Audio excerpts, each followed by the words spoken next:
Dekilanathan, you have 11 minutes. நன்றி தலைமை தாங்கும் உறுப்பினர் அவர்களே. இன்றைய மீன்பிடி துறை சம்பந்தமான விவாதத்திலே கலந்து கொள்ள உழைக்கிறேன். இதிலே முதலாவது சொல்லுகின்ற விடயம் என்னவென்றால், இந்த நாட்டிலே அந்நிய செலவாணியை சமூகம் இந்த பொருளாதார ரீதியிலே அவர்களுடைய உற்பத்தி, அவர்கள் பிடிக்கின்ற மீனின் ஊடாக அவர்கள் சுயமாக அந்த தொழிலை செய்கின்ற போது இந்த நாட்டிலுடைய அந்நிய செலவாணியை பெற்று இந்த நாடு பொருளாதார ரீதியிலே மேலோங்குகின்ற வாய்ப்பு இருக்கிறது. எனக்கு முன் பேசிய மீன்பிடி துணை அமைச்சர் என்று நினைக்கின்றேன், அவர் பல கருத்துக்களை எடுத்து சொன்னார்கள். உண்மையிலே நல்ல விஷயங்கள் இந்த வரவு செலவு திட்டத்திலே இருக்கிறது.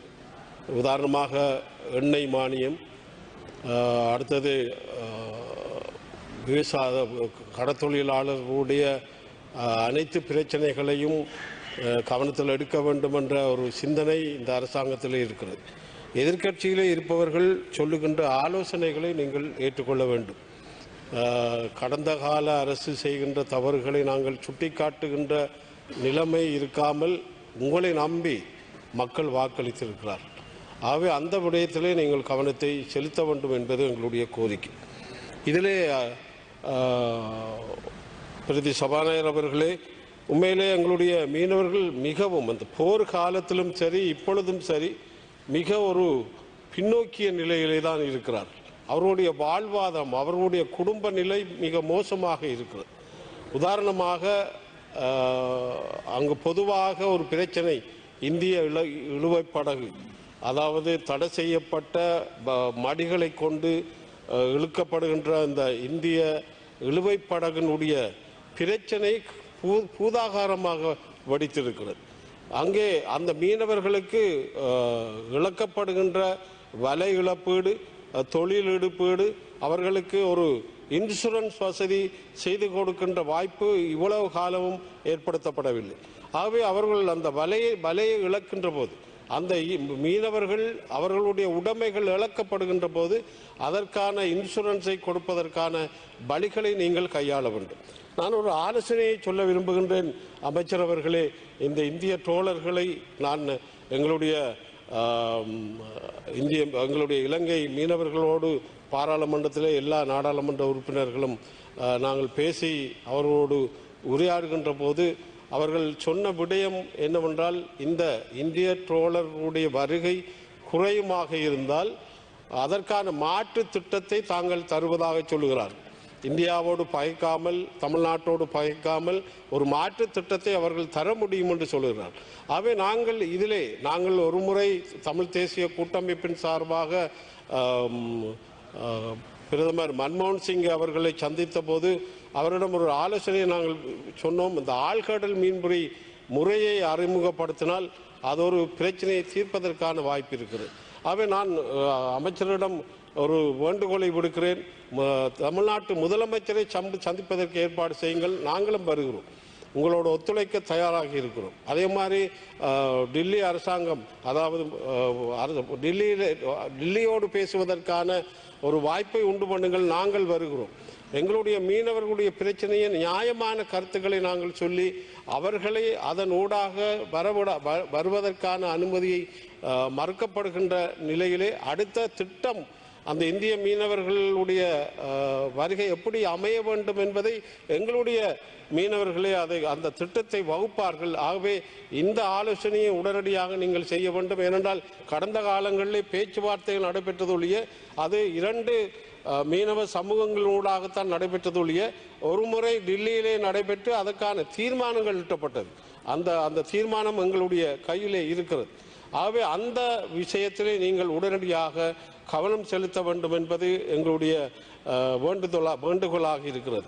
இதில் நல்ல தண்ணீர் மீன்பிடி தொழிலை மேற்கொள்கின்ற எங்களுடைய மீனவர்கள் குளங்களை நம்பித்தான் இருக்கிறார்கள். எங்களுடைய வடக்கு மாகாணத்திலே இந்த உப்பு தண்ணீர் நல்லீர் கலப்பு இடங்கள் மிக குறைவாக இருக்கிறபடியால் குளத்தை நம்பி இருக்கின்ற அந்த மீனவர்களுடைய வருமானத்தை மேம்படுத்துவதற்கான ஒரு முயற்சியை நீங்கள் மேற்கொள்ள வேண்டும். அதைவிட முல்லைத்தீவிலோ மன்னாரிலோ ஒரு ஒரு மீன்பிடித்துறையினுடைய வளாகத்தை நீங்கள் ஆரம்பிக்க வேண்டும். அதனூடாக அந்த கல்வித்துறையிலே மீனவ சமூகம் உயர்கின்ற வாய்ப்பை ஏற்படுத்த முடியும். இங்கே பார்த்தீர்கள் என்றால் எங்களுடைய கரையோர பகுதி, குறிப்பாக வடக்கு கரையோர பகுதியை பார்த்தீர்கள் என்றால் மீனவர் சமூகம்தான் கூடுதலாக அங்கே வாழ்ந்து கொண்டிருக்கிறார்கள். அவர்களுடைய குழந்தைகளுடைய கல்வி நிலைமை மிகவும் பாதிப்புக்குள்ளாகி, என்ற வருமானம் இல்லை, வருமானம் மிக குறைவாக இருக்கிறது அவர்களுடைய வருமானம். இது தனிய இந்திய ட்ரோலர்களின் வருகை என்பதை இல்லாமல் தென்னிலங்கையிலும் தடை செய்யப்பட்ட தொழில்களை செய்கின்ற வாய்ப்புகள் இருக்கிறது, டைனமைட் அடிக்கிற வாய்ப்புகள் இருக்கிறது. இதே எல்லாவற்றையும் நீங்கள் கவனத்தில் எடுக்க வேண்டும். வெறுமனையே நீங்கள் எடுக்கின்ற முயற்சிகள் நடைமுறைப்படுத்தப்பட வேண்டும் என்றால் அங்கே இருக்கின்ற அதிகாரிகள் ஒத்துழைப்பு செய்ய வேண்டும். அந்த அதிகாரிகள் உடனடியாக ஊழல் செய்கின்றவர்களாக இருந்தால் உடனடியாக மாற்றுங்கள். ஏனென்றால் இதன் ஊடாகத்தான் எங்களுடைய மீனவர்கள் நலன் பெற முடியும். என்றால் அரசாங்கம் ஒரு திணைக்களத்தின் ஊடாகத்தான் செய்ய முடியும். ஆகவே அங்கே இருக்கின்ற ஊழல் செய்பவர்களை, பல கனகாலம் அங்கே இருக்கின்ற அதிகாரிகளை மாற்றுங்கள். மாற்றி எங்களுடைய மக்களுக்கு செய்கின்ற ஒரு வரப்பிரசாதமாக அவர்களுக்கு இந்த அரசாங்கம் செய்கிற திட்டங்களை நீங்கள் செய்ய வேண்டும். நான் வினயமாக கேட்டுக்கொள்கிற விடயம், இந்த கடத்தொழில் சார் விடயங்களை கற்பிப்பதற்கு ஒரு வளாகத்தை, அது யாழ்ப்பாண பல்கலைக்கழகமாக இருக்கலாம் அல்லது வவுனியா பல்கலைக்கழகமாக இருக்கலாம், இந்த வளாகத்தை மீன்பிடித்துறை சம்பந்தமாக இருக்கிற முல்லைத்தீவு மன்னார் போன்ற பிரதேசங்களிலே உங்களுடைய நடவடிக்கைகள் இருக்க வேண்டும் என்று நான் இந்த சந்தர்ப்பத்திலே கேட்டுக்கொள்ள விளைகின்றேன்.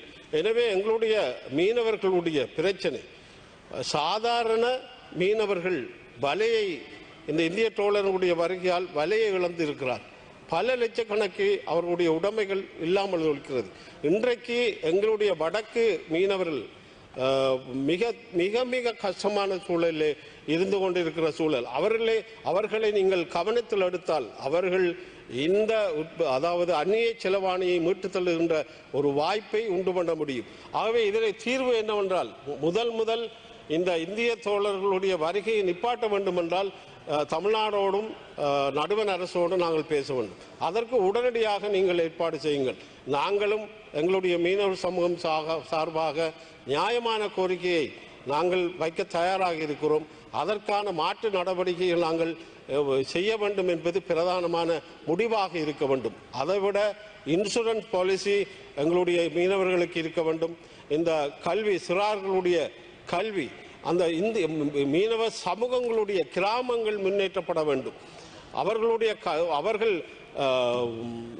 அவர்கள் அதாவது பிடிக்கின்ற மீன்களை தனியார்கள் கூடுதலாக குறைந்த விலையிலே வாங்கி வருகிறார். இங்கே கொழும்பிலே பார்த்தோம்னா மன்னாரில் வாங்குகிற மீன் இங்கே கூடுதலான விலைக்கு விற்கப்படுகிறது. ஆகவே இந்த உங்களுடைய அரசாங்கம் ஒரு முயற்சியை மேற்கொள்ள வேண்டும். அங்கு இந்த கூலர்கள் மீனை பதனிடுகின்ற அல்லது மீனை வைத்து அடுத்த நாள் கொடுக்கின்ற வாய்ப்பை உருவாக்குகின்ற கூலர்களை நீங்கள் எங்களுடைய பிரதேசத்திலே உருவாக்க வேண்டும். அப்படி உருவாக்குகின்ற போது எங்களுடைய தொழிலாளர்கள் அந்த மீனை அங்கே வைத்து சரியான முறையிலே அது சரியான விலைக்கு கொடுக்கின்ற வாய்ப்புகள் ஏற்படும். இங்கே கடத்தொழில் அமைச்சின் கீழ் மீனை வாங்குகின்ற வாய்ப்புகளை ஏற்படுத்த முடியும். அதைவிட குறைந்த விலையிலே மீனை மக்களுக்கு விற்கின்ற ஒரு முறையையும் கையாள முடியும். ஆகவே அதிலே நீங்கள் கவனம் செலுத்துங்கள். எங்களை பொறுத்த மட்டிலே எங்களுடைய வடக்கு மீனவ சமூகம் கல்வியாலும் அவர்களுடைய கிராமங்கள் முன்னேற்றப்படுகின்ற வாய்ப்பு ஏற்படுகின்ற சூழலாலும் இந்த இந்த இந்த தடை செய்யப்பட்ட தொழில்களை நாங்கள் இல்லாத ஒழிப்பதாலும் இந்த அந்நிய செலவாணியை மேம்படுத்த முடியும். இதிலே ஒரு விடயத்தை நான் சொல்லி முடிக்கலாம் என்று நினைக்கின்றேன்.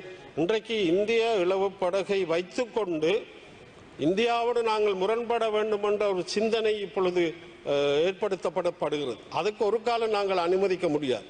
இதிலே சீனாவினுடைய மூக்கு நுழைவு, சீனா இன்றைக்கு வடக்கிலே என்ன அர்த்தத்தோடு எங்களுடைய மீனவர்களை நாடுகிறார், அவர்கள் என்ன லாபம் அவர்களுக்கு இருக்கிறது. Honorable Adikiranathan, you have 2 more minutes. அவர்களுடைய சிந்தனை எல்லாம் மற்றது இன்றைக்கு பார்த்தோம்னால் சீனாவினுடைய ஆக்கிரமிப்பு என்பது நிலங்களை கைப்பற்றுவதும் வளங்களை பயன்படுத்துவதும் தான்.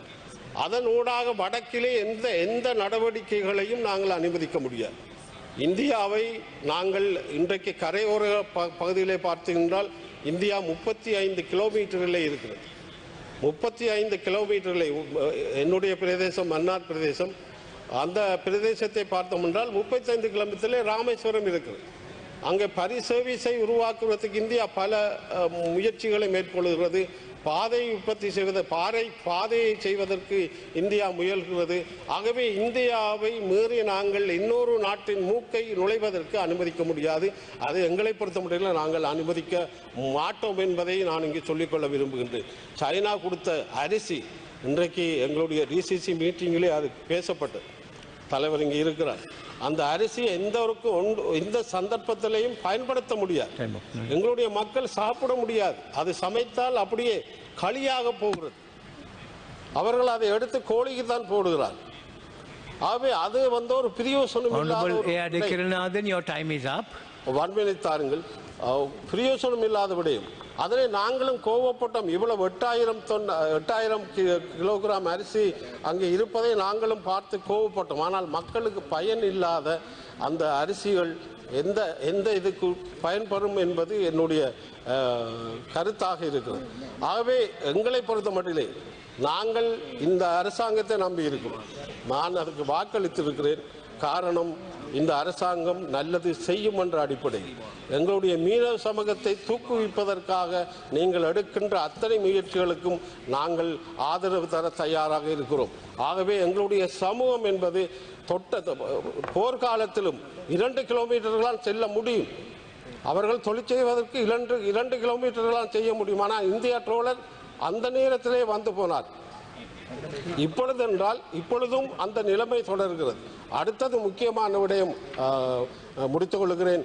இந்த பாஸ் முறை என்பது ஒரு எளிமையாக்கப்பட வேண்டும். நிச்சயமாக பரிசோதனை செய்யப்பட வேண்டும். இந்த போதைப் பொருட்கள் வருவது என்பது இந்தியாவினூடாக வருவதாக சொல்லப்படுகிறது. அதை நாங்கள் இல்லை என்று சொல்லவில்லை. ஆனால் நெருக்குதலுக்குள்ளான ஒரு சூழலை உருவாக்க வேண்டாம். அதிலே கவனம் செலுத்துங்கள். ஏனென்றால் இந்த பாஸ் முறை என்பது மீனவர்களால் மிக ஒரு மோசமான முறையிலே அவர்கள் பரிசோதிக்கப்படுகிறார்கள். அவர்கள் 5 மணிக்கு தொழிலை செய்யணும்னா 8 மணிக்கு தான் இந்த செக் முடிஞ்சு போகிறார். இப்பொழுது தளர்த்தப்பட்டிருக்கிறது. அதிலேயும் நீங்கள் கவனம் செலுத்த வேண்டும் என்று கூறி வாய்ப்பளித்ததற்கு நன்றி. மெல்டால் விஸ்வாசனீய சாதனை.